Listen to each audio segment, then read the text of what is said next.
A la provincia de Córdoba, lo habíamos anticipado al comienzo de tanta trampa, íbamos a tener la visita en nuestros estudios, en los estudios de la 102.3, aquí en la planta de los SRT, al precandidato presidencial Guillermo Moreno. ¿Qué tal, Guillermo? ¿Cómo va? ¿Qué tal? ¿Qué decís? decís? Un placer hablar con ustedes. Ya empezó re interesante la entrevista, pero acá mantenía silencio tu colega, acá se quedaba quieta ahí escuchando, y todo lo de afuera también. Tenés jornada entera en la ciudad de Córdoba hoy. Sí, claro. Tuviste una conferencia de prensa, a la tarde tenés acto. Tenemos el acto en el club, ya te digo, viste que San Fernando a las 18 horas, y esto queda en Rafael García 3099. Bien. Casi 99 sería lo mismo que 100, pero es la otra vereda. Sí, claro, el número par y número impar. Estábamos hablando fuera de micrófono cuando ingresó Guillermo Moreno, que está vestido de saco y corbata, camisa por supuesto también, muy formal para una Córdoba calurosa y para unos tiempos que se suponen más informales. ¿Vos mantenés esta línea permanentemente? Sin duda, porque la forma hace al fondo. Obviamente cuando cambian la forma, si te adecuás, estamos de acuerdo, pero la forma hace al fondo. Vos no podés entrar al Vaticano de cualquier manera, no podés entrar a ver al presidente de Estados Unidos de cualquier manera, y tampoco podés entrar a la Casa Rosada de cualquier manera. No podías rendir exámenes si no estabas adecuado a la forma, porque la forma y el fondo están alineados. De la misma manera que deben estar alineados los medios y los fines, y no hay que confundirse medios con fines. Cuando vos confundís medios con fines, terminás votando a Alberto Fernández porque parece que el fin era ganarle a Macri y no gobernar bien. Entonces agarraste al peor para ganarle a Macri. Confundiste fines con medios. Mira qué grave. Si vos confundís medios con fines... Esa crítica se la haces a Cristina. No, se la hacía a Cristina, digo que fue quien eligió a Alberto Fernández como candidato. Sin ninguna duda, ella es la gran responsable de conducir al pueblo a la derrota. Mirá, si vos confundís medios con fines, terminás avalando la tortura. La tortura que se hacía durante la dictadura, si vos tenías dos desgracias. La primera es caer preso de ellos, la segunda es que cayera tu esposa. Si vos caías con tu esposa, torturaban a tu esposa delante tuyo. No sé si vos sabías eso. Porque sabías que ahí la tortura la resistís mucho menos. El que justificaba que torturaran a tu esposa era por un medio que ellos consideraban superior, que era la lucha contra esto, contra aquello, un fin superior que consideraba. Si vos confundís medios con fines, en el límite terminás avalando la tortura. Y si vos confundís que las formas no están y el fondo no están alineados, podés llegar a situaciones tremendas. Una vez en el primer acto que hice como secretario de comunicación, era el primer acto, imagínate, éramos un grupo que se había empezado a encontrar como los perros callejeros, después que te olfateás y se arme la jauría. Imagínate que a Kirchner, ¿quién lo podía conocer? Se ganó con los votos de Duhalde y con los fiscales de Duhalde. Bien, entonces nos fuimos juntando. Entonces hago el primer acto con comunicación en un lugar muy dinámico, muy divertido. Fue mi mejor etapa en el gobierno, fue comunicación. Más interesante que en comercio interior. Toda la vida. ¿Por qué más interesante? Pero porque estabas creando todo el tiempo, hicimos el satélite, Macri no pagó y entonces le rescindimos el contrato por el correo. Los franceses también hicieron mal las cosas y se quedaron en la Thompson, que es el del aparato de defensa francés, que tenían el control del espectro, que es el que controla esto también. Hicimos un montón de cosas. Imagínate que solo hacer el satélite ya fue... Bueno, fue un momento de mucha creatividad, ¿viste? Depende cómo sea tu vida. A mí la creatividad me parece impresionante como criterio de valor para un ser humano. Entonces hacemos el primer acto en la Casa de Gobierno y que protocolo era lo que había, ¿no? Entonces sentamos... La embajada norteamericana mandó el agregado de negocios, la embajada alemana mandó el agregado de negocios, y distintas embajadas que tenían que ver con la política satelital. No todos los países del mundo tienen que ver. Entonces invitamos a las embajadas. Y entonces, bueno, nos fuimos quedando sin lugar, qué sé yo, y sentamos atrás del agregado económico norteamericano, que era el que estaba primero, en una fila, digamos, había dos filas de 5 o 6 por cada fila, cada columna, llamémosla la primera fila, había 12 lugares para estar primero. En uno sentamos al agregado económico norteamericano. Y atrás de él, al agregado económico de la embajada alemana. Para nosotros era, se hizo el acto, todo muy bien, y entonces cuando se termina el acto, viene el agregado económico, y le dice a un compañero que era el responsable, mire, le dice, usted organizó este protocolo, sí, entendemos que es un gobierno nuevo, que no tienen experiencia, pero yo tengo el mismo rango que el norteamericano, por lo tanto tendríamos que haber estado a la par. Y entonces el compañero le dice, no, mire, no teníamos lugar para todo. Bueno, eso ya es un problema de ustedes. Pero el mundo tardó 500 años en que no haya muertes respetando el protocolo. Y ahí el compañero, cuando me lo cuenta, le digo, bueno, la verdad que hay que reconocer que tenemos que mejorar, porque es cierto lo que dice. La cuestión protocolar, y es cierto, que no es solo una cuestión de formas, sino una cuestión de equidad también. Y cuando vos ordenás las cosas y cómo las ponés. Y el hombre dijo, para nosotros, el encargado de negocio de la embajada alemana tiene el mismo rango que el encargado de negocios de la embajada norteamericana. Y para su país, lamento decirle que también. Y si bien el de Haití, el de Zimbabue, también. Y volvió a decir, tardamos 500 años en que no haya muertos por estos temas. Pero bueno, entendemos lo que ha acontecido. Entonces, hasta el último día, cuando entraba Cristina, yo me paraba. Y estuve 7 años y medio como secretario de Comercio y 3 años y medio como secretario de Comunicaciones. Siempre me paré, pero no por Cristina o por Kirchner. Sino por la autoridad. Investido, claro. Porque es el primer magistrado de la patria. Y entonces merece, no es todo lo mismo. ¿Viste que el Papa va vestido de blanco? Sí. Y nadie más va vestido de blanco. En el mundo, cuando se va a visitar al Papa, solo puede haber una persona vestida de blanco. Que si vos prestás atención a cuando le hacen el besamano al Papa, porque le acaban de dar la investidura y hace, ¿está bien? Viste que hace un besamano que dura todo un día la ceremonia. Hay una sola persona vestida de blanco que puede ir de blanco a visitar al Papa, que no es la reina de Inglaterra. La reina de Inglaterra va de violeta. Sí. Y todos los de blanco? La duquesa de Alba. ¿Por qué la duquesa de Alba? Porque los únicos que entraron al Vaticano fueron los españoles. Son los únicos que entraron por Sicilia, que era territorio español, y llegaron hasta lo que hoy es Roma, el Vaticano. Y entraron al Vaticano. Y tomaron el Vaticano como católicos. Sí. Y se retiraron del Vaticano. Cuando se retiraron, entre las condiciones del retiro estuvo que la duquesa de Alba es la única que... No es rey de España, ¿eh? No, mirá que te ¿Por estoy qué la duquesa de Alba? Y bueno, porque en ese momento la duquesa de Alba debía ser más que el rey de España, o por lo menos tan importante. Entonces la duquesa de Alba en las condiciones dijo, yo soy la duquesa de Alba. Y soy la única que puede estar de blanco frente al Papa. Y vos mirá todas las fotos. Y está la duquesa de Alba. Viste que es la duquesa de Alba la que se casó con ese 30 años menor que bailaba. Ahí se hizo famosa. Sí. La duquesa de Alba es una ceremonia muy interesante cuando salen a pasear la Virgen. Porque salen a pasear la Virgen y la hacen bailar delante de su balcón.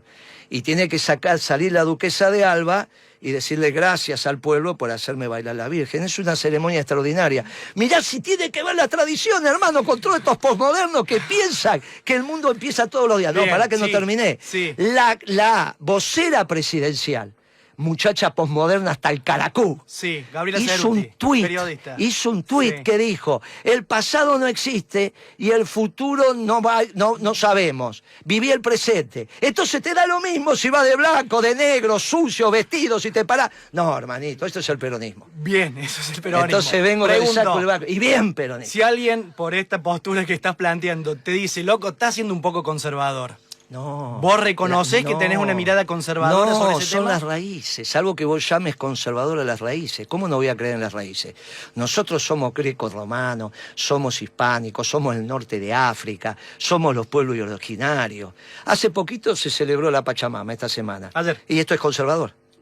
Bueno, sí, justamente, es una discusión que tenemos algo que es súper interesante, porque es prehispánico. ¿Viste que Sí, entonces conservador?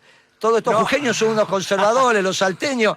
Mirá qué conservas que son. No, hermano, son las raíces. Sin raíces el árbol se cae. Bien. Ah, no Bien. es bien. No, bien. Sin raíces, No, tenés el árbol razón. se cae. Ah, Tenés razón. eso me gusta más. Ahora pará. No porque le dé la razón a Moreno. No. Sino porque No, le da la no, razón no. a los raíces. Me Ahora parece- tenés el problema con Cerruti, no con Moreno. Sí, claro, me parece un gran argumento aparte. Cuando entraste y Vamos hablamos a ver del qué tema... dice Cerruti de esta radio pública ahora. Che, Sí. déjense de bromar. No, libertad de expresión, por supuesto. Desde ya que sí, y la doy la posibilidad, clase, claro, sí. la Ah, radio pero de la sabés del universidad. otro lado cómo están, no solo del otro lado del vidrio, del otro lado de lo que están escuchando.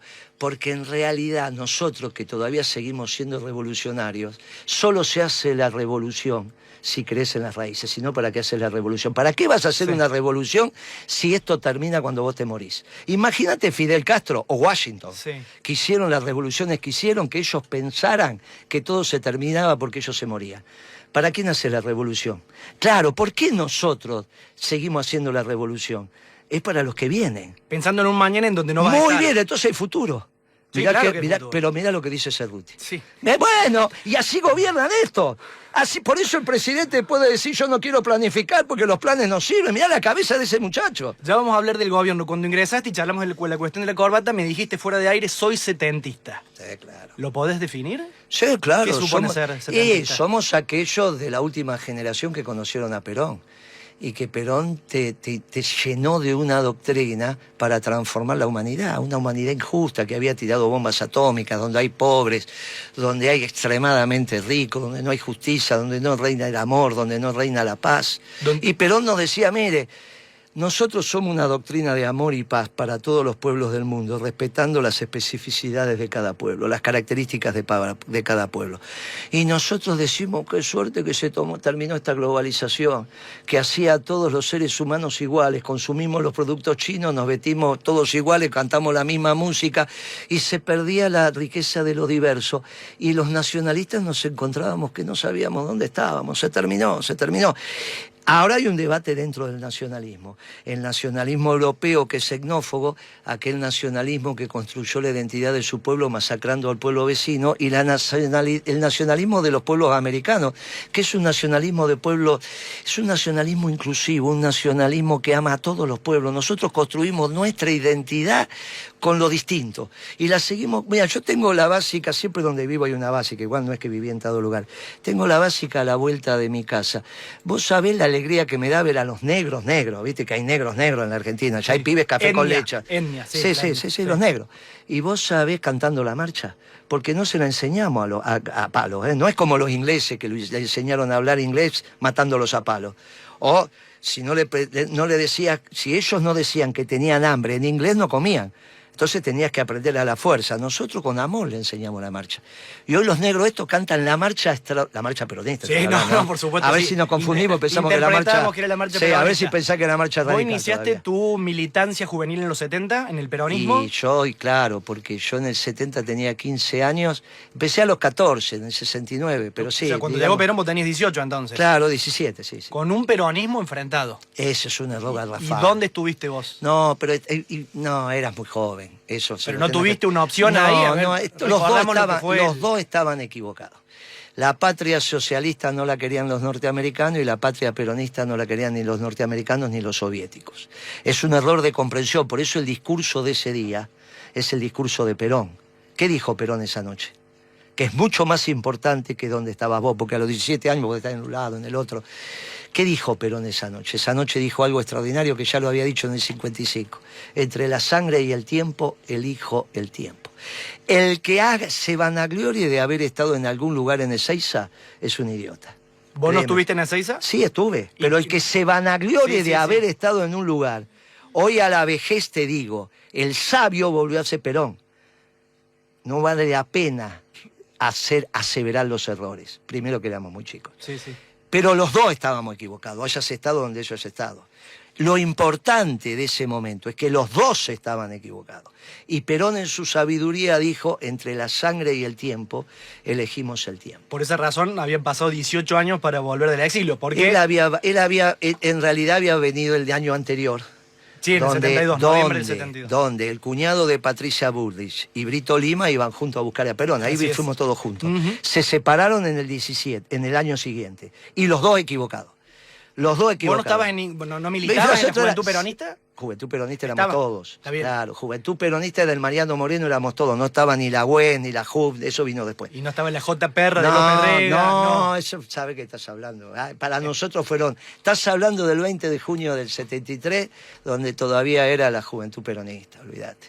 La Juventud Peronista era única, íbamos todos juntos. Lo único que existía era la Juventud Peronista. Estamos en Córdoba. Córdoba está gobernada por el Partido Justicialista en términos oficiales desde el año 99, es decir, 23 años y serán 27. El oficialismo de Córdoba. Exactamente. La pregunta que te quiero hacer, porque es un debate interesante que siempre se plantea aquí en la radio y lo charlamos mucho con la audiencia, ¿Córdoba es peronista o no es peronista? No hay duda.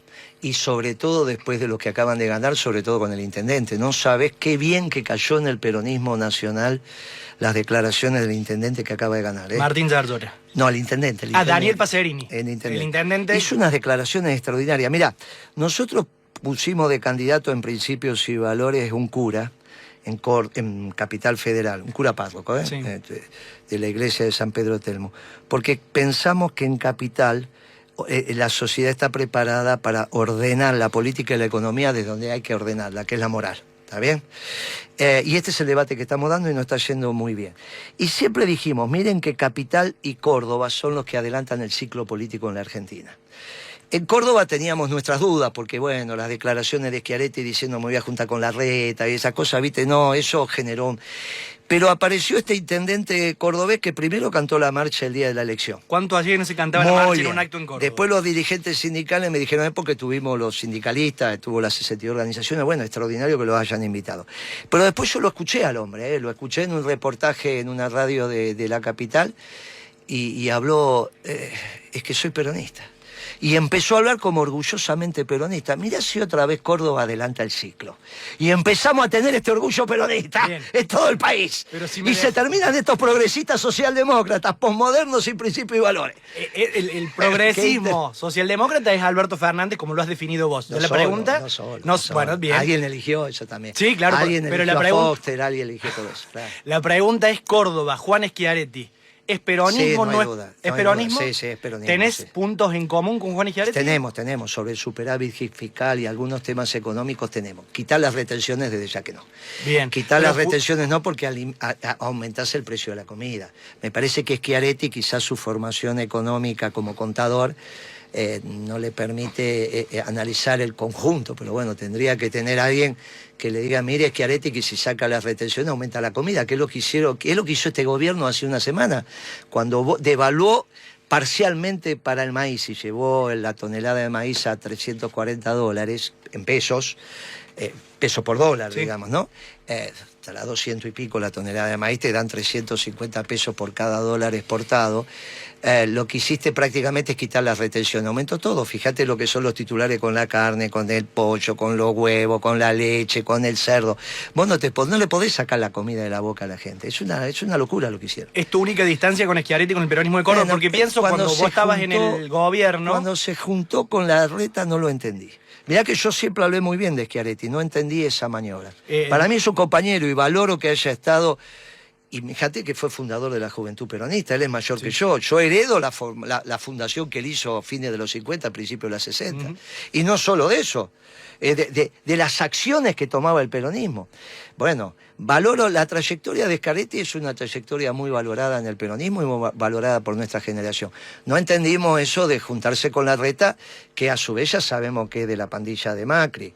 Mirate la degradación que hay en la política, que en el 15 ganó Macri y su pandilla, y ahora gana la pandilla. Ya puede ser ganadora la pandilla de Macri, o la reta o Patricia, ya ni siquiera Macri, la pandilla de Macri. Una cosa insoportable a donde hemos llegado. Ya te pregunto por los contrincantes que tenés en Las PASO. Me quedo un ratito más en Córdoba. Cuando vos integrabas el gobierno de Néstor Kirchner y la primera parte de la presidencia de Cristina Fernández, Córdoba y la Nación se enfrentaron en más de una oportunidad políticamente, jurídicamente, en la Corte Después Suprema. De la 125, sí. Antes no, yo recibía de la Sota sin ningún problema.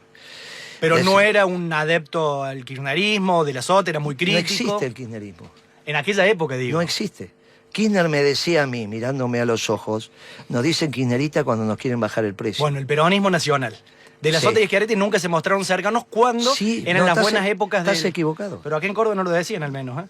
Estás equivocado. Yo lo recibía, se sacaban fotos, veníamos nosotros, venía Debido, teníamos esto. Después de la 125, empezó un distanciamiento. Se cortó la onda ahí. Y se cortó, te diría que, pero ese no le eché la culpa al peronismo, el Lustó, radical. Ahora, ¿por qué tenía su padrino político que era Alberto Fernández? Creo que con este gobierno queda claro. Lustó mintió en la mesa presidencial, es una moral. ¿Vos estabas presente ahí? Claro, éramos 5. ¿Cuál fue la mentira? La mentira fue así, estaba Cristina donde estás sentado vos ahora en la cabecera. Donde está sentada ella, estaba sentado Lustó. Ahí, en ese espacio vacío, estaba sentado Alberto Fernández. Yo estaba sentado enfrente a ella. Y acá estaba sentado el secretario de Agricultura. Eso en el despacho presidencial, en la Casa de Gobierno, en la mesa de reuniones del presidente, en su oficina. ¿Año 2008? Año 2008. Entonces Cristina empieza la reunión diciendo: ministro, me han informado que usted consensuó su propuesta con el sector privado. Y entonces Lustó dice: sí, señora Presidente, he hablado con los exportadores, he hablado con los productores, he hablado con las 4 instituciones del campo y está consensuada mi propuesta. Gira la cabeza, 40 grados, 45, porque tenés que de mirar a Lustó pasa a mirar a Moreno y le dice: Moreno, ¿usted consensuó su propuesta? De ninguna manera, Presidenta, no era mi rol, yo no tenía que hablar con el sector privado. Hice un ejercicio teórico para ser discutido en la mesa del laboratorio, nada más.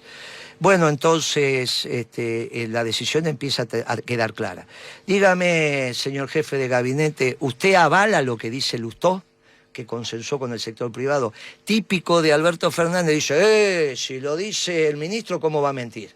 Bueno, entonces, Moreno, la situación está terminada. Se acepta la propuesta del señor ministro, que está consensuada con el sector privado. Por favor, señor ministro, actúe. Y ahí firmó la 125. ¿Y vos te la viste venir? ¿A la que se venía, digo, para el gobierno? Pero imagínate vos que iba a estar consensuado, que iba a tener retenciones móviles, el maíz, el trigo, la cebada, el centeno. Había que ponerle retenciones móviles a la soja, tal cual habíamos hecho con el petróleo unos meses antes, que se lo habíamos hecho y no había traído ningún inconveniente, al barril de petróleo. Este chico mintió descaradamente y se llevó una confrontación innecesaria de un gobierno exitoso y puso al gobierno de frente con el campo. Después siguió incluso, porque esto fue todas las organizaciones del campo. Y ahí sí es verdad que no solo de la Sota toma distancia, no solo de la Sota. Es un tema. Igual después se ganaron las elecciones del 11, Sí, claro. Pero ahí empieza un distanciamiento que es conceptual. Porque en realidad el peronismo nunca tuvo problemas con los productores, ni con los contratistas, ni con los peones rurales. En todo caso tenés una discusión con los dueños de la tierra, ¿está bien? Pero es un sector del campo, que por lo menos tiene 4. Y la resolución de Lustó generó un abroquelamiento del campo innecesario. Hasta el movimiento obrero estaba del lado de la 125, en contra, ¿no? Sí. Pero eso lo hizo un radical, no lo hizo el peronismo, lo hizo un radical. Viendo el grave costo político que le generó Lustó, que por supuesto después se fue, conocemos toda esa deriva. No se fue, no, siempre fue radical. No, se fue del gobierno, digo. No, lo echaron. Lo echaron como ministro de Economía. Alberto Fernández también lo echaron, ¿eh? Sí, claro, se fue. Sí. Ahí lo echaron. Y vino Sergio Massa. Claro, pero no es lo mismo que te va que te echen, ¿eh? Es cierto. Las formas son. Vino Sergio Massa y compartió. Acordate que ya dijimos que las formas son importantes. El continente y el contenido, nos decía un jefe acá. Llegó Sergio Massa, fue el jefe de gabinete no y vos exactamente compartiste lo ahí, ¿no? mismo, ¿eh? No es exactamente lo mismo. El continente y no el es lo contenido. mismo que forma y fondo, no es exactamente lo mismo. Bien, se entiende continente y contenido, pero no es lo mismo, no es lo mismo. Voy a Sergio Massa, llegó, fue jefe de gabinete Por en aquel confundir periodo. continente con contenido, ¿sabés qué pasó? ¿Qué? Hicieron la ley de medios, que es una aberración, porque querían regular el continente a partir de los contenidos. Por eso le digo, no es lo mismo. Mirá que las palabras tienen un peso. La ley de medios confundió continente con contenido. Para regular el continente era una ley de telecomunicaciones, no de medios. Yo era secretario de comunicaciones. Sí. Bueno, no hicieron esa ley. Hicieron una ley en el Confer. La ley de medios es para medios, es para contenidos, no para continente. Y la Constitución te prohíbe hacer una ley de medios porque hay libertad de expresión, como vos lo dijiste. Confundir continente con contenido hizo ese desastre legal que solo había que hacer una ley de telecomunicaciones. Si vos lo que tenías que regular era el continente, o el contenido? Pero la ley de servicios de comunicación audiovisual no se mete con el contenido, regula la estructura de medios. Y eso se llama comunicaciones, amigo. Bien, pero es una esto que cuestión estoy de nombre. hablando acá Sí. se llama continente. Sí. El contenido es lo que hablamos. estamos hablando. Muy bien, no hay una ley de contenido. Había una ley de continente. Mira como aquel dice sí, porque entiende. Era una ley de telecomunicaciones, muchacho. Era el caño. Lo que querían regular era el caño. Vos no podés regular el caño con el contenido. Eso les pasó porque confundieron la estructura jurídica de la Argentina. Y eso es falta de conocimiento. El caño no tiene nada que ver con lo que transporta. Y lo que transporta no se puede regular porque la Constitución da Lo libertad. ampara, sí, Muy claro. bien, y entonces ¿cómo hiciste una ley de medio? Era una ley una simple ley de telecomunicaciones, donde vos definías cómo era la estructura por el cual circula el contenido, no el continente. Y esta idea de la desinversión que finalmente Macri a través del ministro Aguad bochó a través de la anulación de 4 En la artículos. ley de telecomunicaciones que posteriormente se hizo, no había ninguna ley de desinversión, porque la desinversión no es para la voz, es para el continente. Para los medios, para la estructura económica. Pero no, vos, amigo. A ver, no Guillermo. te podés meter vos en el activo y pasivo de una empresa. El único que se puede meter es la justicia. ¿Y cómo haces para ir contra la concentración de medios? Pero, en términos empresariales, económicos, muy ¿no? bien. ¿Cómo es haces? una ley de continente, de telecomunicaciones. Bien. Usted dice, como hizo el decreto oportuno cuando se privatizó Entel. La zona norte le toca a Telecom, la zona sur a Telefónica. Usted defina qué es norte y qué es sur. Entonces la capital federal la hace pasar por la avenida Córdoba y más o menos pasa a la mitad de Córdoba. Entonces vos tenés cada uno define lo que es norte y lo que es sur. Vos decís, el que tiene diario no puede tener fierros. Sí. ¿No? Que no puede, el periodista que trabaja en Clarín no puede trabajar en otro diario. En otro medio. Y decir la misma radio. Y decir la misma opinión. Vos lo que le decís es, el que es dueño de un diario no puede ser dueño de un canal. Sí. Bien, eso decía la ley de la dictadura. Sí, y Menem la transformó. Muy bien. Porque habilitó a Clarín a comprar pero Canal 13. fíjate que es la estructura del continente. Los fierros, no te metes en el patrimonio. Vos, por ejemplo, Mañeto, desde una empresa en Bahamas, podía ser el controlante de una empresa argentina que tuviera el control de Canal 13 y que tuviera el control de Clarín. Si él no te lo informaba, porque el contrato es por instrumento privado en Bahamas y no está obligado a explicártelo, no está obligado, ¿eh? No está obligado, salvo que la ley te diga, pero hay que ver hasta qué lugar te lo dice, porque ninguna ley te puede decir 10 asociaciones de control de capital, usted me la tiene que informar. Suponete que en Bahamas hay un fideicomiso que es dueño de los dos. Y a su vez, el que contiene el fideicomiso es una empresa en Suiza y otra empresa en Río de Janeiro. Y a su vez, los dueños de esas empresas tienen otro fideicomiso en Beijing. No estás obligado, por eso el sistema capitalista funciona como funciona.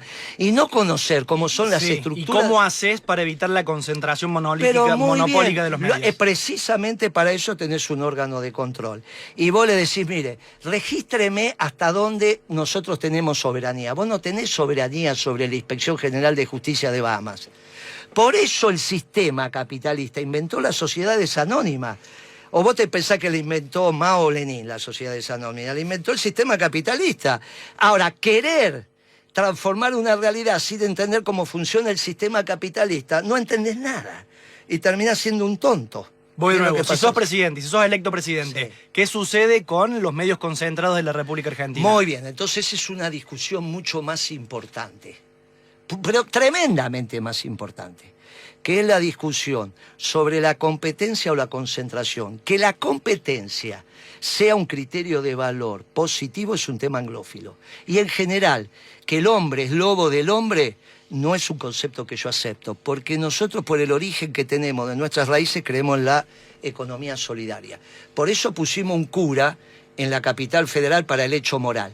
Si hay moral en los negocios, Si lo que te guía no es solo el afán de lucro, no tenés ningún problema.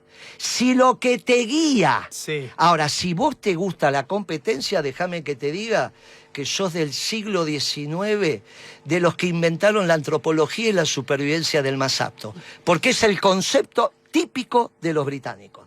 Típico, los que levantan a la competencia como elemento ordenador en la globalización son los que hicieron la globalización, los neoliberales y los socialdemócratas. La que levanta la competencia como criterio de valor es Kicillof. Cerruti, pero también la Thatcher y Bush padre, que son los, y Felipe González, son los que hicieron la globalización. Ojo con eso de pensar que es la supervivencia del más apto, Tenés mucho cuidado con eso, porque no, ojo que cuando llegás al extremo terminás matando a los discapacitados. Darwinismo social. Bueno, tenés cuidado. La Peligrosísimo. competencia para nosotros Sí. los católicos, cristianos, incluso te diría para casi todas las religiones monoteístas, no es el elemento ordenador. Si no es el elemento ordenador, discutámoslo en la economía. Discutámoslo si en realidad cuando vos abrís el agua en tu casa te sale agua y hay una sola empresa que te lleva el agua. Sí. Bueno, entonces discutámoslo. Por eso está el que defiende el bien común como concepto, que es el Estado. El Estado. Ahora, vos necesitas que el conjunto de la sociedad entienda que el bien común es un valor. Y eso no es competencia, es comunidad. Y por eso los peronistas somos comunidad organizada. Y vos me querés destruir la comunidad organizada porque querés hacer competir a todos los individuos para que se maten entre ellos. Uy, ustedes los socialdemócratas son de bravos. No estás hablando de mí, me imagino. No. Gracias, gracias. Me quedo con esto. ¿Vos confías en la moral del empresariado argentino? Lamentablemente tenemos que hacer el Ministerio de Comunidad para volver. Eran así. Era una sociedad muy solidaria. ¿Era así cuándo, Guillermo? Hace mucho tiempo que no. No, en nuestro A ver, gobierno fue así. ¿Por qué crecimos si no? ¿Cómo te ¿Porque pensás los que...? empresarios tenían moral? Pero, ¿O ¿y porque cómo- había un y Estado cómo? que regulaba? Pero estás mal de la cabeza vos. No sé, capaz que sí. Pero si uno piensa, Pero estás mal. ¿por qué me lo decís? Pero No, ¿cómo yo el creo que Estado- estoy bien, en pero ¿por qué el me gobierno decís? peronista que Sí. el Estado regulaba. ¿No regulaba el Estado? Pero vos estás mal de la cabeza. ¿No se me... ¿Era un Estado liberal entonces? Pero ¿qué Explícame. tiene que ver liberal? Un Estado peronista que no se mete. ¿Cómo que el Estado peronista no se mete? Y ¿Cuál es dónde- la diferencia Pero ¿cómo entonces con el Estado liberal? Pero vos sabés lo que decía Perón del gobierno. ¿Qué Que decía? tenía que ser un gobierno esclavo de un pueblo libre. Sí. ¿Y entonces cómo nos vamos a meter? ¿Y cómo así con los poderes concentrados? ¿Con el ¿A qué- poder económico? El poder económico. ¿A qué llamas poder concentrado? Con nombre y apellido. Poder Vamos. económico. Decime y cuál. hablando de medios, hablamos hoy puntualmente de Clarín, medio Muy concentrado. bien, el grupo hablando Clarín de es un alimentos, factor de poder, hablamos de alimentos y en Argentina sabemos, lo venimos viendo desde que vos eras secretario de Dale, Comercio a ver, Interior, la concentración Dale, en la decime. producción de alimentos. Dale, decime. Corregime si no es correcto. Dale, decime quién. Unilever, Pérez Compán. De ninguna manera. ¿No Pero- está concentrada la pero- producción de alimentos? Pero sí, pero de ninguna manera es un factor de poder un gerente de Unilever en la Argentina, una empresa de ¿Y capital. por qué le suben los precios a Alberto Fernández Pero entonces eso es de los otra alimentos? ¿Y vos te pensás que es distinto a cuando estaba en mi época que no subían los precios? No al 100% anual. No, y conmigo subían el 10, el 11, el 8. Por eso no el 100. No, por eso. ¿Y qué, Pero y con cuál vos es la subían diferencia? menos porque vos regulabas. Pero vos estás mal. ¿Por qué? Pero ¿y cuándo subiste una resolución mía regulando los precios? No digo una resolución, había una presencia del Estado. Entonces explícame la diferencia. Ah, Te pido que me expliques la diferencia. ahora sí. ¿Por qué razón? Ah. En aquel gobierno Ahora que tenía sí, una presencia ahora más sí. fuerte, en donde Kirchner, por ejemplo, se peleaba con la Shell públicamente, y eso explícame si no es regulación o no es un modo de presión para con un actor privado, porque en aquel gobierno los niveles de inflación eran más bajos. La Secretaría y de post-Macri Comercio. y Alberto pasa lo que Está pasa. perfecto. La Secretaría de Comercio se hizo después o antes que Kirchner se peleara con Shell. Kirchner se peleó con Shell el año 2005-2006, corregime. ¿Sí? Y la Secretaría de 2005. ¿La Secretaría 2005. de Comercio de cuándo es? ¿2006? Bien. Así que cuando Kirchner se pelea es de pico y no dice nada. Más, comete un error muy grave cuando dice no compren en Shell. Porque dice no compren, tiene un, Boicot, sí. tiene un concepto ahí que parece ser que vos ordenás y no comprás. Y el problema es que entonces te quedaba el 20% del mercado desabastecido. Porque el mercado del combustible está repartido de una manera tal que Shell tiene el 20%, inexorablemente. Vos vas a la Mesopotamia y todo es Shell. Por lo tanto, si el pueblo te llegaba a hacer caso de no comprar, te quedaba el 20% del mercado desabastecido y no tenías manera de abastecerlo porque eran estaciones de bandera blanca. Como se dio cuenta de eso y que tenía que hacer una acción sistémica, como correspondía a un gran jefe, pidió propuestas y la mía fue la que finalmente se ordenó. ¿Cuál fue tu propuesta? Y la de la Secretaría de Comercio. ¿Y que tenía qué directrices, qué líneas de trabajo? Y se nos estaba disparando la inflación y había ya a Kirchner le peligraba el gobierno con 12,5 puntos de inflación que dejó la baña en el 2005. Entonces me dijo, Moreno, ordene ese tema de inflación. Y yo le pregunté solo le pregunté, ¿cuánto quiere de inflación?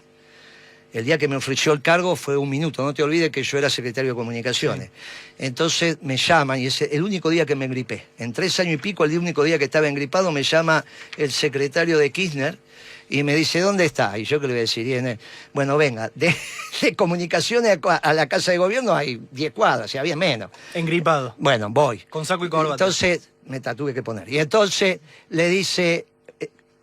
Nos quedamos sin...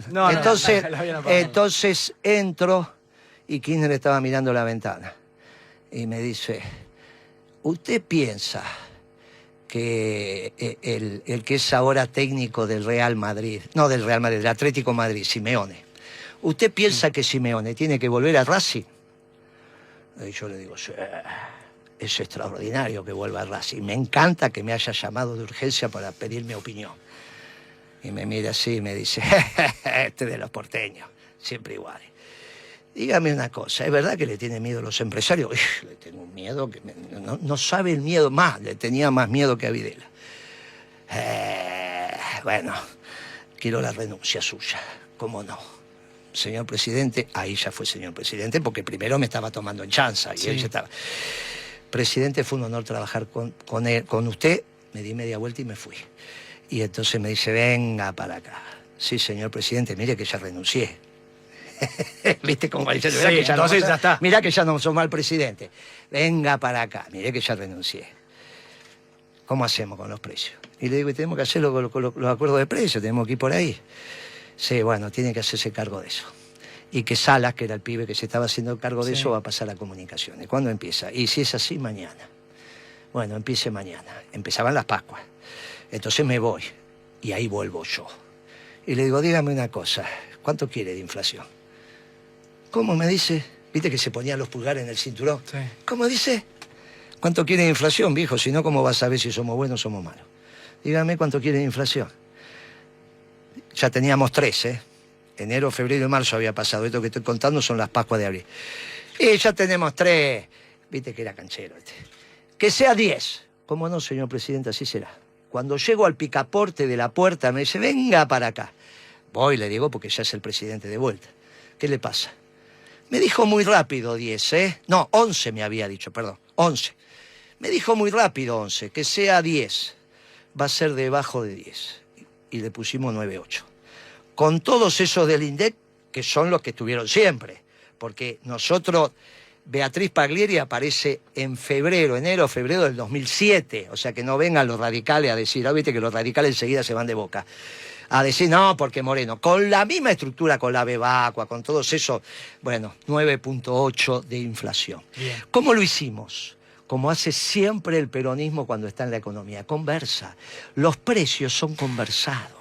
La política es conversado. Todo se conversa y se va encontrando el consenso. ¿Y qué pasa hoy? ¿Que no se conversa? ¿El problema es la falta de diálogo? Claro, lo que pasa hoy es que no saben, se meten con el maíz. ¿Cómo querés que no aumente la carne si le aumentaste el alimento? Por esa decisión la tomó Massa. Si Kirchner tomaba esa decisión, en el mismo momento le llevaba la renuncia, pero nunca iba a tomar esa decisión sin consultar con el secretario de Comercio, porque entiende de conducción. ¿Por qué se tuvo que ir Feletti, que en este gobierno fue el único que más o menos entendió algo? Porque el día que lo nombran a Feletti, al otro día hay una reunión con los supermercados sin Feletti. Y entonces, con Alberto Fernández, ¿te acordás? Que estaban todos los dueños de los supermercados. Yo me llama Feletti por un tema particular y le digo, andate, hermano, ¿no te das cuenta de lo que te hicieron hoy? ¿Cómo vas a tener una reunión con los dueños de los supermercados y el secretario de Comercio? ¿Para qué hizo eso Alberto Fernández? Porque Alberto Fernández, cuando armamos la Secretaría de Comercio, finalmente, pasan unos días, hay una reunión con Alberto Fernández y le dice Kirchner a Alberto, mira Alberto, te cuento lo que vamos a hacer con Moreno. Y entonces Alberto Fernández dice, bueno, ¿qué van a hacer? Y entonces Kirchner me dice, cuéntele. Y yo le digo, vamos a hacer el Secretaría de Comercio, así. ¡No! Me dice Alberto Fernández, bien socialdemócrata. ¡No! Me dice, Moreno, eso es viejo, eso es de la época de Perón. Eso no va más. Los salarios en paritaria y los precios en el mercado, le dice a Kirchner, y lo mira fijo esas máximas de Alberto, que no sabe lo que significa, pero él las dice siempre. ¿Precio ¿no? en el mercado es que el mercado regule, que se autocontrole? Lógico. Los precios en el mercado, los salarios en paritaria. Entonces yo humildemente le digo, no, Alberto, pero Perón ya explicó hace muchos años que los salarios van por escalera y los precios van por ascensor. Como en este edificio, si vos tomás el ascensor vas más rápido que por escalera. Los precios por ascensor, los salarios por escalera.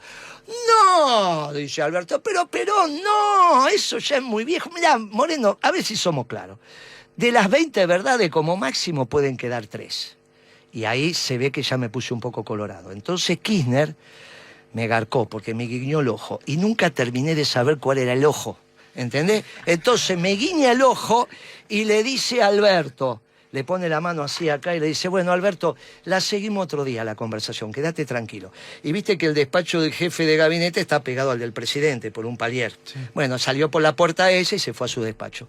Y me dijo, ¿cómo? Ya empecé, le dije, pero necesito el nombre, porque se llamaba Secretaría de Coordinación Técnica de Regulación de la Economía y Defensa de la Competencia. Y decía regulación y a vos no te gustó. No, pero aparte entra el inspector a un comercio y le dice, ¿usted qué? Soy el inspector de Defensa de la Competencia y Regulación. Cuando termina de sello, terminó la inspección. Y nadie sabe qué va. Entonces le digo, ¿quién le había sacado el título? Cavallo. En el 90, que sea cordobés era un accidente, Cavallo. San Francisco, al límite con Santa Fe, podemos hacer un logística. Entonces, ¿qué es lo que pasaba? Le disolvió la Secretaría de Comercio Cavallo. Yo la volví a recrear. Él la disolvió en el 95, yo la recreo en el 2006. Entonces, ¿cómo se tiene que llamar? Secretaría de Comercio, ponga lo que quiera, no hay ningún problema. Secretaría de Comercio, como no nos ocupábamos del comercio exterior, después sí nos ocupamos, se llamó Secretaría de Comercio Interior. Y era para conversar. Después que conversás, tenés que aplicar la ley. Sí. Pero había una sola ley, que era la ley de abastecimiento. Nada más, que la cambió Kicillof, ¿eh? Pero no le llegaste a aplicar la ley de abastecimiento. Se la apliqué. La primera resolución que firmé era para ordenar la apertura del mercado de carne, que estaban cerradas las exportaciones, y se lo hice con la ley de abastecimiento. La utilicé para abrir las exportaciones. ¿Y cómo trabajaban tus inspectores? No, casi nada. ¿Vos sabés que alguna vez yo hice un elogio de tu gestión? Además que te hemos criticado en otras oportunidades porque tenemos esa posibilidad, y lo hice a través del testimonio de un verdulero que me contaba que él iba al mercado de aquí de Córdoba a comprar las verduras y que en estos últimos tiempos Macri y Alberto Fernández era un descontrol de precio, no sabía nada, y el tipo, un tipo muy de barrio, por supuesto, un verdulero, un laburante, me dijo, yo añoro las épocas de Guillermo Moreno donde venía el inspector y nadie se animaba a cambiar los precios. No es cierto. Me lo dijo el verdulero, ¿eh? No, pero no es cierto porque no he inspeccionado verdulería. ¿Sabés dónde íbamos? No, en el mercado de Córdoba. Claro. Yo todos los jueves a las 8 de la mañana empezaba la reunión del Mercado Central, con todos, toda la comunidad del Mercado Central. Y como el Mercado Central ordena a los demás mercados, el de Tucumán, el de Córdoba, el que íbamos a hacer el Chaco, no hay tantos mercados concentrados, el de Avellaneda, el de La Plata, el mercado machazo es el Mercado Central. Sí. Vos te sentás en el Mercado Central y ordenás todo, pero conversando. El peronismo conversa, es como la seducción. Vos no le decías a la piba, ¡ta! ¿Viste? Vos vas seduciendo, vas charlando. Los mercados se conversan. Por ejemplo, el precio del tomate, ¿a qué hora se arma? El precio del tomate se arma a las 4 y media de la mañana, mientras están tomando un cafecito. Entonces se juntan los tomateros, que son 4. Che, ¿cuántos camiones trajiste? ¿Qué entró? ¿Entró Perita? ¿Entró Redondo? ¿Cómo vino? No, nos marcó. Llovió mucho, no pudimos entrar. Entraron mucho, entró poco. Bueno, salimos con este precio. Vos tenés que estar ahí. Muchacho, ¿cómo le va? Pago yo el café. Llegaba el secretario de Comercio. Pago yo la ronda. Llegó Moreno. Sí, ¿cómo van a salir hoy? Jefe, llovió. Y vos lo mirás y le decís, ¿qué pasa que llovió? Si total, mañana ya vienen los camiones. Che, tiene razón el jefe. Salgamos con el precio del viernes, que no pasa nada. Listo, pero tenés que estar ahí. Pero tenías razón porque eres el jefe. Pero ¿cómo no va a ser el jefe el secretario de Comercio? Sí, está bien, pero digo... Ese es el principio de autoridad. Claro, exactamente, porque ¿cómo eres el jefe. ¿Cómo termino con el Paco? Pero digo, la cuestión del diálogo supone que haya alguien que tenga autoridad. Pero si no el diálogo... Por eso te tenés que parar frente a la presidenta. ¿Viste que fuiste a la forma? ¿Viste cómo tenías razón? Ya dejaron de ser socialdemócratas. Llegaron todos, de repente dejaron de ser socialdemócratas. Sobre esto que estás contando. Por eso es extraordinario la conversación con el peronismo. Porque te vas dando cuenta que no hay otra cosa, hermano, no es la Cerruti. Finalmente terminás votando principios y valores porque sabe que tenemos razón. Es extraordinario lo que pasa cuando hablas. Aquel gobierno fue acusado... ¿Viste que ser jefe? Ahora, no sos jefe si no tenés autoridad. Y para obtener autoridad las formas también son importantes. En los malones... Y los resultados son en los malones se sabía quién era el jefe, aunque no tuviera jinetas, porque los subordinados son los que te hacen jefe. No te hace jefe únicamente la jefatura. Por eso es importante la forma también, porque cuando a vos te dicen jefe o vos le decís a alguien maestro, es el mayor cargo que puede tener, no presidente. Cuando vos a alguien le decís, sí, jefe tiene razón, no me decían el secretario. Decían el jefe. El jefe tiene razón, che, si total un día... Una cuestión de autoridad. El principio de autoridad, si no, no terminás con el Paco. Ahora, el principio de autoridad para terminar con el Paco, ¿a dónde tenés que ir a imponer el principio de autoridad? Para terminar con el Paco. ¿A dónde? Y a Nordelta. ¿A dónde vas a ir? ¿A una villa de Córdoba? ¿A una villa de Rosario? Tenés que ir a Nordelta. ¿Quiénes se concentran en Nordelta para ir a terminar con el Paco? Y los que tienen la producción y comercialización del Paco, ¿En obviamente. Nordelta? Sí, son 3 o 4, no más que eso. ¿Vos tenés los datos puntuales? Pero no hace falta ese principio de autoridad. Si yo te digo que es ahí, es ahí. Ahí voy a ir el 10 de diciembre a la noche. Quedándome con esta cuestión... ¿Vos qué pensás? Sí. ¿Que es más importante el análisis o la información? Primero la información, después el análisis. Es un error garrafal. Ah, pero no pego una, no pegas una, claro, porque no te formó el peronismo. No, me formó la Universidad Nacional de Córdoba. Y es su problema, porque está cruzada por la socialdemocracia. No, no necesariamente. Sí, están todas las vertientes. Se enseña economía peronista. También. Se enseña economía peronista en la Universidad Nacional de Córdoba. De todos los tipos de economía. No, estatales, privatistas. No, peronista. Es la mejor universidad del país, imagínate. Peronista, no, tenés un error garrafal. Pero es la única, la doctrina peronista, ¿no, Guillermo? La universidad tiene que ampliar los horizontes. Pero no te pregunté eso, no me escuchaste. Sí estudié economía peronista. ¿A dónde? En la Universidad Nacional de Córdoba. Imposible. ¿Por qué? Porque no hay ninguna cátedra... Mañana te mando los... estás en Córdoba mañana, esta noche te llevo a San Fernando los apuntes. No hay. Soviética, liberal, peronista, todo. No hay ninguna cátedra de economía peronista institucionalizada como cátedra que dure un semestre. No, como peronista no. Hay cátedras de economía ¿Y yo qué hablé? No, pues está bien, porque analizan todas las posturas y líneas sobre la economía y la política. Eso te enseñó un economista que puede ser socialdemócrata, peronista, liberal o marxista. Sí. Bien, no estoy hablando de eso. La economía peronista es con catedráticos peronistas. No se enseñó en nuestro, que es uno de los problemas, en nuestro gobierno la cátedra de economía peronista. ¿Sabes por qué tengo certeza? ¿Por qué? Porque la primera la estoy dando yo en la Universidad de San Martín y recién terminó el primer semestre. Y es la primera cátedra aceptada por una universidad que es cátedra de economía peronista. Vos salís formado en economía peronista, no que te dicen a vos algún tipo cómo sería una economía peronista. Vamos al origen. ¿Por qué la información no primero, después el análisis? Porque precisamente lo que tiene que hacer la información es corroborar tu análisis.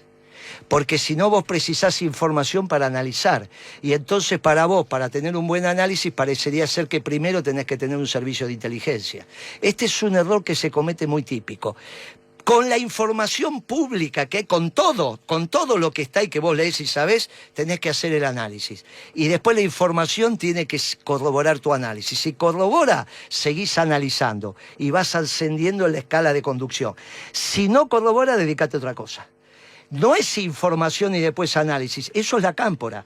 Por eso, ¿cómo se arma la cámpora? El que tiene información y baja la información. Y a partir de ahí vos podés hacer análisis. Entonces lo importante es ser amigo de Máximo. No tener buenos análisis, sino tener buena información. Esas son las estructuras que finalmente terminan disueltas porque pierden la capacidad de hacer análisis. ¿Cómo es principios y valores? Absolutamente al revés. Que florezcan las floras, que florezcan los análisis. Por eso tantos videos de principios y valores, que no sé ni quiénes son los que lo hacen. ¿Quién los hace en el gobierno? Una agencia, que son expertos de esto, formados acá. Y yo no sé ni quién los hace. Y son el suceso. Cuando vos conseguís reunirte de gente que tenga muy buen análisis, eso vas al éxito inmediatamente. La información después corrobora el análisis. Porque el análisis tiene que estar 6 meses adelantado, mientras que la información es de ayer. Vos tenés que analizar lo que va a pasar en el mundo, no por lo que te dice el servicio secreto chino, sino de tu lectura. Te adelantás 6 meses. Y de acá a 6 meses tenés que validar que lo que dijiste y escribiste se compruebe. Eso es un buen analista, porque la política mira para adelante, no para atrás. Para atrás están los historiadores. ¿Y para el presente quién están? El pueblo. No, para el presente están ustedes, los periodistas. El pueblo trabaja. No, pero los periodistas somos secundario, terciario. No estoy diciendo secundario, terciario. Para atrás están los historiadores. Para adelante está la política. y para el presente están los periodistas. Para analizar el presente. Muy bien. Este problema que tenés en estos gobiernos socialdemócratas, que es solo presente. Más, lo único que hacen política son los periodistas. O los que hacen, y por eso es Alberto Fernández, que se dedicaba a hablar con todos los periodistas todo el tiempo. ¿Cuándo fue la última vez que hablaste con Cristina? Tirate fecha aproximada, más o menos. Debe ser, personalmente así, creo que fue en el 15, que me llama... no Stornelli, el juez que se nos murió. Ollarvide. No, el otro. No. El que viene del peronismo, el que estaba con Corach. Y el de la servilleta. Exacto. No, Bonadío. Bonadío. Me llama Bonadío para una indagatoria, me da horas para venir, y la única posibilidad que tenía era el avión presidencial. Cristina estaba en Roma y me trajo. Después hablábamos por teléfono, pero personalmente... Ahora ya hace mucho tiempo que no, el diálogo cortado. Hablamos a través de la radio pública de Córdoba. Vos ahora le estás hablando a Cristina. Y ella te está escuchando, no tengas duda. No tengo ninguna duda. No tengas duda. ¿Cuándo se tomó la decisión que vos dejaras la Secretaría de Comercio Interior? ¿Fue una decisión que tomaste vos o la tomó Cristina? Esa decisión la tomamos en conjunto en el año 2011. Yo me iba en el 11 del gobierno. Eso lo tenías definido. Ya lo habíamos... La secretaria de Comercio iba a ser Beatriz Paglieri. Pero ahí Jorge Brito, ¿te acuerdas de Jorge Brito? Que falleció lamentablemente. Banco Macro. Sí, dueño del Banco Macro. Hizo la corrida cambiaria del 11, la hizo él. Y bueno, por esas cosas de la vida, me dijo Cristina, mirá, mire Moreno, quédese 2 años más, después se va. Y entonces se reestructuró y quedó Comercio Interior y Comercio Exterior a cargo de Paglieri, ¿te acordás? Sí, claro. Eso iba a ser Secretaría de Comercio, con 2 subsecretarías, Interior y Exterior. Bien. Y yo ya me iba. Tu designación después, recordamos, después del Secretario de Comercio Interior... Fui de agregado económico porque si no iba a ser la interna con Kicillof 2 años en la puerta de mi casa como si fuera Corach. Todos los días los periodistas diciéndome qué opina de Kicillof. Y la verdad que yo ya le había dicho a Kicillof que no devaluara, Cristina lo sabía. Me tengo que ir porque lo que va a hacer el pibe la verdad que está mal. ¿Preferiste estar cerca de, podemos decir, tu amigo el Papa o no necesariamente? No, el Papa es el guía espiritual de la humanidad. No, ¿Tenés una relación personal con él? No importa, pero es el Papa. Yo soy de su grey. Pero preferías estar cerca del Vaticano... No, eso lo decidió Cristina. Bien. Donde yo dije, mire, vamos fuera del país porque si no, esta interna va a estar a flor de piel. Porque yo no estaba de acuerdo con la devaluación que iba a hacer Kicillof, que entre paréntesis, si vos te acordás, le echaron la culpa a Aranguren. Mal. La decisión fue de Kicillof. Y le terminan de echar. Aranguren no es inocente de nada, pero no es culpable de esa devaluación. Imagínate que una empresita que no tiene ni petróleo no te va a hacer tambalear un gobierno. ¿En qué momento se corta tu relación con Kicillof? No, se corta porque él me había dicho que era marxista. ¿Kicillof te dijo que él era marxista? ¿Te lo dijo así abiertamente? No entendiste de lo que dije. No, te estoy repreguntando porque me llama la atención que te haya dicho eso, dado que hoy se reconoce peronista. Bueno, vos me estás preguntando qué cosa. Sí. Empezá la pregunta de Vamos de nuevo, ¿qué te dijo Kicillof? No me preguntaste, ¿cuándo se cortó la relación? ¿Cuándo se cortó la relación con Kicillof? Cuando mintió, porque él me dijo a mí que era marxista y yo no tenía ningún problema. Que un marxista total tenía muy poco juego, filo keynesiano, porque todo marxista, cuando escribe de economía, dice que es keynesiano. Sí. Estuviera porque ya estábamos en las postrimerías y tenía que llegar, no devaluando, pero terminó siendo un muchacho socialdemócrata. Me mintió. Ni siquiera marxista. Claro. Perón tuvo un ministro marxista de Economía. Pero por eso dije, yo dije, si hubiese sido marxista, me lo aguanto, porque estamos en las postrimerías y tiene el trabajo como ordenador. El problema del peronismo no tiene diálogo con los neoliberales y con los socialdemócratas, porque son la escuela austríaca. Ellos no representan el trabajo, no valoran el trabajo, es el capitalismo de los banqueros. Cuando yo les digo a los muchachos del Partido Comunista que Lenin fue socialdemócrata, no me salen a decir que no. La interna con Stalin es porque el marxista era Stalin, no Lenin. Lenin le financiaron el viaje de los banqueros, que es el capitalismo de la tasa de interés. ¿Te referís a Trotsky, no a Lenin, puede ser? No, querido, a Lenin. ¿Qué parte no entendés? No, está bien, pero la diferencia, la distancia después entre Trotsky y Stalin, pensé que estabas refiriéndote a ese divorcio que hubo en la Unión Soviética. El famoso congreso es entre Lenin y Stalin. Trotsky es otro, lo termina matando en México. Sí, claro. ¿Está bien? No, querido, te estoy diciendo la interna cuando se muere. Lenin era socialdemócrata. Lógico. El nuevo programa económico de Lenin es con el instrumental neoclásico de la escuela austríaca. Lo que pasa es que no lo estudian. Entonces, el PC, para salir de esa discusión, traslada a la Argentina que ellos son marxistas-leninistas. Entonces juntan a Stalin con Lenin. Y esa es la interna de ese congreso, cuando Lenin lo que quiere es volver a la propiedad privada. Cuando le fracasa la economía centralmente planificada, Lenin se da cuenta y empieza a volver a la propiedad privada. Esa es la discusión entre Stalin y Lenin. Después hay una contradicción muy menor entre la revolución permanente y el estilo de revolución de Trotsky y Stalin. No, pero eso después. Eso después. Claro, eso viene después. Tenemos que ir cerrando. Siempre piensan que los peronistas nos equivocamos. No, yo nunca lo Qué pensé. bravo que son ustedes. Tenemos que ir cerrando, ya nos quedan pocos minutos. ¿Tenés algún amigo gorila? Y no digo no peronista. Gorila, hay una diferencia entre el no peronista y el gorila. Amigo. Sí, gorila. yo tengo el dato de uno que no sé si es cierto o no, porque él dijo que era amigo tuyo. Tengo un radical. ¿Tenés un amigo radical? Sí, era al menos amigo. Era Castillo, ¿te acordás de la saladita? Sí. Lo metieron preso los radicales y sigue siendo radical. Ese es como que vos tenés una hija, que el marido le pega y le decís volvé a casa. Es una cosa de loco. Vos si le pegan a tu hija, ¿qué le decís? Primero lo vas a buscar y después ¿qué le haces? Por supuesto que no se acerca porque lo meto preso yo, el muchacho. Bueno. Este lo metió preso el radicalismo y sigue siendo radical. Federico Pinedo alguna vez dijo que era tu amigo. buen pibe, pero no, él... Pero es gorila, Federico Pinedo. No, sabés que hay un problema muy serio. Porque es conservador, Pinedo. Sí. ¿Pero es antiperonista? No, de ninguna manera. Vos estás hablando del presidente transitorio por horas. Sí, exactamente, Federico Pinedo. Del pequeño presidente. Bueno, ¿sos amigo de él o no? Hace mucho que no lo veo, pero si viene a mi casa comemos sin ningún problema. Pero vos no te olvides que el abuelo de él fue el del Plan Pinedo. Por eso son conservadores. No, eso no son gorilas.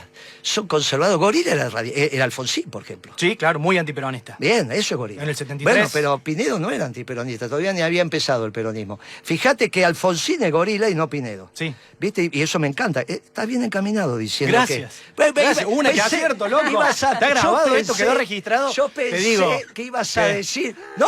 ¿Cómo Alfonsín? No, recontra gorila. Recontra gorila. Para. Porque me quedé pensando en esto, que el Estado peronista, que el gobierno peronista no interviene, no lo vamos a decir. Pero estoy pensando en el pacto social, la gran obra de Campo de Perón. Empresarios y sindicalistas. ¿Sí? La armonía entre el capital y el trabajo. Así es. El Estado lo que uno 50-50. hace... no, ya no es 50-50. En nuestro plan económico hablamos 60-40 para el trabajo. ¿Vamos a ganar un poco más? Claro. Bien. Porque eso no hace parte de la doctrina, el 50-50. El 50-50 tiene que ver con el estado del arte y la tecnología. Hoy la tecnología te permite 60-40 y los empresarios están de acuerdo. Lo decimos en el plan económico. ¿Está comprobado científicamente? Pero los peronistas no hay ninguna duda que sí lo somos. Entonces, lo que tenés es que cuando Pinedo hace el plan Pinedo, ¿qué inventa Pinedo? La obra máxima de Pinedo, ¿cuál es? ¿Del abuelo Pinedo? No lo tengo presente. La Junta Nacional de Grano. Hay dos cosas que cuando hablo con los jóvenes... Gobierno de Justos, corregime si no es correcto. Claro. De Urquiza, de Uriburu. Previo a Justo, Uriburu. Golpe del 30. Golpe del 30. Entonces, hay dos cosas que los pibes se sorprenden. La primera, cuando decís que Braden era un cuasi marxista. Porque todos piensan que es del Partido Republicano, Braden o Perón. Sí. No, era un cuasi marxista, lo que hoy sería Sanders en la política norteamericana. Sí. Mandaron un marxista para convencer al Partido Comunista que tenía que estar con la sociedad rural. Derecha, sí. No, derecha no, la sociedad rural. ¿No? La Argentina estaba es la Unión Democrática, era. Sí, pero no es un problema. No, si estaba el PC. Sí, está bien, pero fue copado por la derecha. Eso la pelota. Entonces vos ya no sos del PC. Ya estás influencia de otro estilo. Porque que llame derecha al PC... Son categorías generales. Y el PC cuando fue antiperonista era de derecha. Categorías generales para Europa. No para el nacionalismo de inclusión. Porque no resuelve los problemas de los pueblos iberoamericanos o hispanoamericanos. Por eso Perón decía que el peronismo iba de izquierda a derecha. El peronismo es todo. Por eso aún aquellos que creen que no son peronistas. El peronismo es todo. Por eso imagínate que tenés un presidente que sea el único que se le puede ocurrir hacer un partido y ponerle parte. Cuando el peronismo somos todos, Alberto Fernández es un partido que es parte. Bueno, lo segundo que se sorprende, porque la primera es esa. La segunda es que las juntas de granos, de carne y demás, no es un invento peronista. No, es previo, porque Perón decía... Al revés, un gobierno esclavo de un pueblo libre y todo lo que puede hacer el sector privado, que lo haga el sector privado. Los discursos extraordinarios económicos de Perón son los que van del 52 al 55. Extraordinarios. Y eso es como hacemos la década ganada nosotros. Perón es el que firma los contratos petroleros con la California, que después se llamó la ESO. Sí. Bueno, Perón entendía del rol del sector privado. Y nosotros conversamos. El pacto social es entre los dirigentes sindicales y los empresarios, es la armonía entre el capital y el trabajo. Es la armonía entre lo grande y lo pequeño.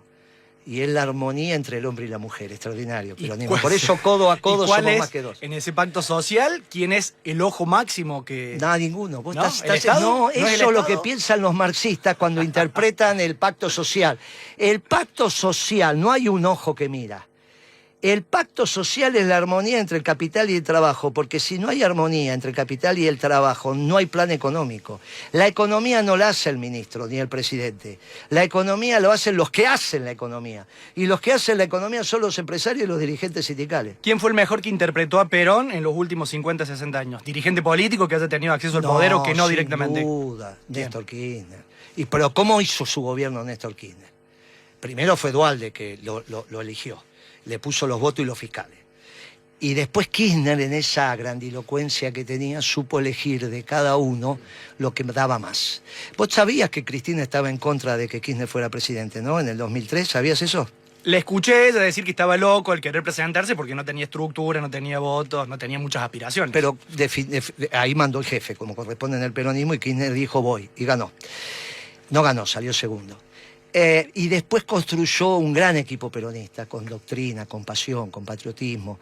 Hicimos todo lo que teníamos que hacer. Menos mal que no le salió la transversalidad porque hubiera estado muy crítico. Imagínate que le iba a salir a él. Y cuando me da el decreto en la mano para notificárselo a Macri porque se rompe el contrato, porque por incumplimiento del que tenía que brindar el servicio, en este caso Mauricio Macri, que no pagó, argentino, que no pagó, me dijo, y en 45 días lo privatizamos de vuelta, ¿eh? ¿Y sabe por qué no se privatizó? Yo hice el pliego de privatización, de concesión, ¿no? Sí. De concesión. ¿Sabes por qué no? Porque salió el de Andreani. ¿Viste el de Andreani? Sí, sí, sí. Salió, creo que en Novita Noticias, saliendo del mar. ¿Viste cuando los fotógrafos te sacan eso, que vos salís del mar corriendo así como si fueras el gran nadador de aguas abiertas y estás con el agua por los tobillos? Y dijo, ahora en 45 días me quedo con el correo. Y entonces lo llamó a Devido y dijo, ¿y ese de dónde salió?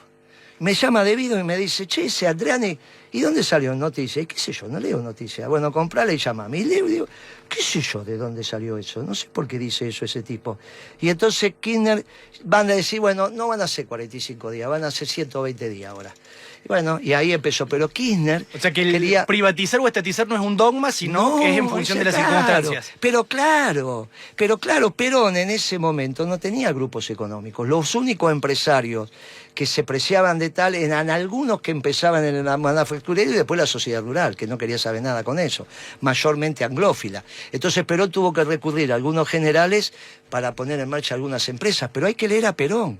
No tiene nada, esto de decir que el peronismo es estatista, lo dicen los progresistas, que son los que están en los medios. No lo decimos los peronistas. Los peronistas cuando venimos a los medios, que nos dejan, y agradezco enormemente esto, decimos, cuidado, que el peronismo no es estatista. Cuidado, no tenemos nada que ver. Las obras sociales, que es la extraordinaria manera que el pueblo argentino recibe salud, son privadas. Son de los sindicatos, pero son privadas. YPF, ¿qué va a hacer Moreno presidente? Vuelve al sector privado. La diferencia, ¿vuelve al sector privado? Sí, la diferencia es que para mí el confederal de la CGT es sector privado o es sector público. ¿Por qué le pusiste vos las acciones de YPF en el Estado y le hiciste caso a Kicillof? ¿Sabés qué es lo que pasa si vos ponés las acciones del Estado, las acciones de YPF en manos del Estado? Que tenés que ganar de ahí en adelante todas las elecciones. Porque si no te pasa lo de Macri y Aranguren maneja YPF. La única posibilidad de que vos cambies estructuralmente la economía argentina es que le hagas caso a Perón. Todo al sector privado. Lo que pasa es que en el peronismo los sindicatos son del sector privado, las obras sociales son del sector privado. El 51% de las acciones de YPF en manos del confederal de la CGT. ¿O te gusta más en manos de Kicillof? ¿Viste que te convencí? Es mucho mejor en manos de la CGT. Muchacho, ya está claro, me llevé un montón de votos. La última, antes que te vayas, me dijiste que sos setentista y me tengo que ir a los 70. Gran debate entre dirigentes sindicales en los 70. Terminó todo mal, ya lo sabemos. Estás en Córdoba, ¿no? ¿Rucci o Tosco? Pero sin duda. ¿Qué te tengo que contestar? No sé, contéstame vos. Pero un peronista, ¿qué contesta? Me imagino que el hombre al que Perón entendía que era casi como un hijo. Entonces, no me refiero a Tosco. Y entonces... Te quedas con Rucci. Entonces estás como Cobo vos. En vez de decir por la positiva, decir por la negativa. Gracias, Guillermo. Una cosita, una sola cosa. Sí. Impresionante la cantidad de mensajes que llegaron. Lamentablemente no tuve tiempo de leerlos. Mucho amor, mucho viva Perón, mucho voy a ir, te apoyo, sos el mejor cuadro. Mucho diciendo... criticando algunas cosas y... Por supuesto, hay miradas divergentes. Quiero Pero vos estás mal de la cabeza. ¡Qué fuerte! Eso me dijo Guillermo Moreno claro, a mí. Claro. Es el tío Termo ebrio en Nochebuena. No quiero imaginar tenerlo de profesor y tomando examen oral. Prefiero parir trillizos.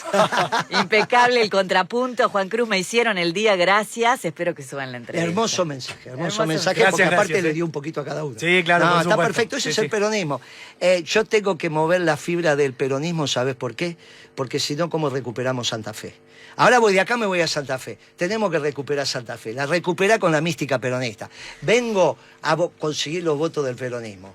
Le hablo al pueblo peronista, discúlpenme, pero solo le estoy hablando a los peronistas porque ellos es lo que tienen que hacer la base de donde volvemos.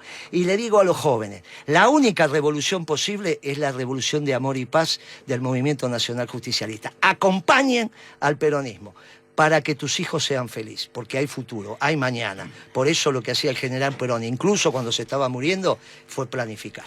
Una más. Gracias, Guillermo. Una más, sí, la dale, última. La Maximiliano de Vialema se dice, fui testigo de la barra de Chacarita patoteando en el INDEC. Dicho esto, qué tipo interesante de escuchar Moreno. Así uno no acuerde con lo que dice, qué pedazo de cuadro. Sí, sin duda. Y sin no fue duda, la de Chacarita según Clarín, fue la de Chicago, pero no importa. Barra Brava igual lo mismo. Pero no es cierto. No, está bien. Esos está son bien. los radicales. Morales, Sáenz, Llanesa. Te persiguen los radicales. El INDEC nunca mintió. No pueden mentir 1.500 personas, ni antes, ni durante, ni después. Gracias, Guillermo. Gracias a ustedes. Chau, chau. Te faltó decir, vótenlo. La lista, Ahí está. tu lista. ¿Cuáles votamos? La, Vamos. la 23 dicen acá, ¿Cuál la otra más? 23. 23F. Dale, todas votamos porque vamos con principios y valores. El movimiento obrero en la 23 y los empresarios. Dale, está. Mirá cómo seremos de peronistas, que tenemos los empresarios y los sindicalistas. Y después todos juntos. Esto es extraordinario, solo lo hace el peronismo. Gracias, Guillermo. Me hiciste votar un radical y ahora querés que vote un neoliberal. Parece que la jefa está cansada, nadie le dice que está equivocada. Los que quieran la doctrina de Perón